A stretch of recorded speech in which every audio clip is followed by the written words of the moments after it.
Et si votre table pouvait devenir un instrument de musique à cordes en très peu d'étapes? Nous allons voir que c'est le principe sur lequel se construisent de nombreux instruments de musique dans le monde. D'abord, prenons une table, tout ce qu'il y a de plus simple, que nous allons disséquer comme en SVT, mais sans l'odeur. Cette table, c'est une planche avec des pieds en dessous. Jusque-là, normalement, tout va bien.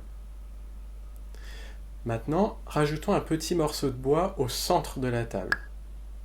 Et nous allons tendre un fil de pêche de part et d'autre, que nous allons accrocher, qui va donc être tendu sur ce morceau de bois au centre de la table.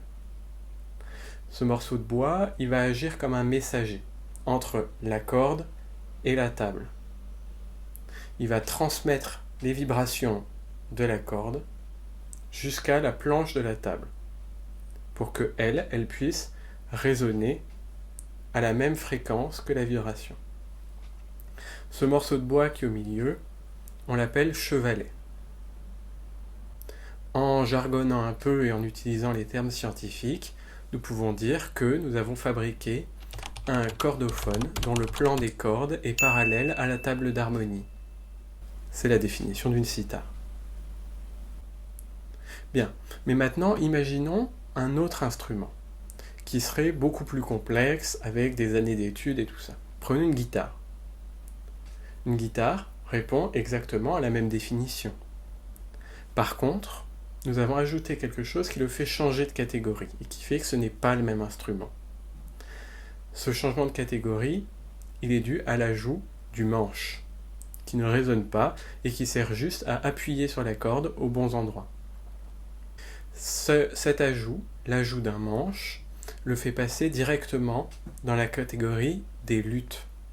Le luth, c'est un instrument qui date du Moyen-Âge et de la Renaissance, qui va durer jusqu'à la période baroque, et les organologues ont donné le nom de cet instrument, qui a le fonctionnement très similaire à une guitare, à la catégorie générale des cordophones avec un manche dont les cordes sont parallèles à la table d'harmonie. Qu'est-ce que nous pouvons conclure? Nous pouvons conclure d'abord, et c'est très important, ceci est un message d'utilité publique, le sitar n'est pas une cithare. Observons un peu un sitar. Nous observons que les cordes sont parallèles à la table d'harmonie. Néanmoins, il est muni d'un manche, avec 2 résonateurs. Donc, ce n'est pas une cithare, mais un luth. Donc, un sitar est un luth, et un luth n'est pas une cithare. Ce sont 2 catégories bien différentes. Nous avons aussi pu voir, bien sûr, que transformer la table, une table, n'importe laquelle, en instrument de musique, c'est pas si compliqué. Merci de m'avoir écouté, n'hésitez pas à vous abonner et à la prochaine fois.